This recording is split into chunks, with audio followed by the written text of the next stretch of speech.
These 5 mistakes will prevent you from gaining admission to the university. So watch this video through to the end so that you don't repeat these mistakes. So the first mistake that people make is to choose a program that they don't meet the requirements. You are an art student, but you are choosing a science-related program. Some schools allow you to have the option to choose a science program even if you are an art student, but not all schools allow that. And so that is one mistake that you should avoid. Don't choose a program if you don't meet the requirements. Another thing is, maybe you've checked the cutoff point for that particular program you want to read, and you don't meet that cutoff point. This simply means that you don't meet the requirements for that particular program. And so the first important thing you need to know, right, is to make sure that you meet the program requirements so that you gain admission to that particular program. And a lot of people make this mistake. Right? The second thing is to enter wrong details. And when I talk about wrong details, I'm talking about wrong names. That is, you are misplacing your names, or your index numbers are wrong, or you entered a wrong email. Right? So these are some of the things that people make.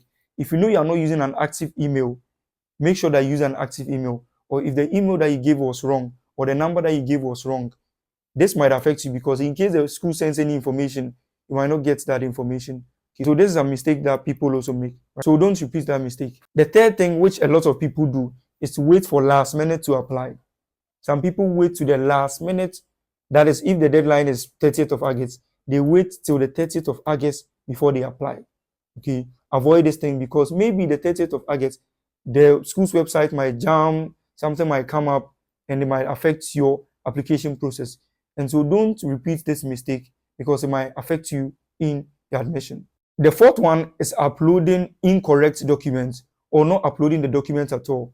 So some schools require you to upload maybe your transcript, or your Ghana card, or your birth certificate.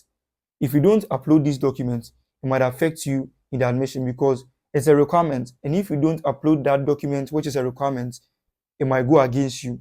Okay, so this is the fourth thing that you need to avoid as a mistake that will prevent you from gaining admission. And the final one, which is very important, is choosing a competitive program as your third or your fourth choice. What do I mean? Some programs are very competitive. I'm not going to mention any program's name, but some programs are very competitive. And then you go choose that program as your third or your fourth choice. Meanwhile, somebody has chosen that program as their first and second choices. So when they are looking at the pecking order, they might give consideration to that person than you, even though you have, let's say, the good grade, or even though your grade is good. So this is something you need to take note of. Programs that are competitive, you need to take them as your first or second choice, and then that would help you in the pecking order when it comes to admission. So these are some 5 things that people make, or some 5 mistakes that people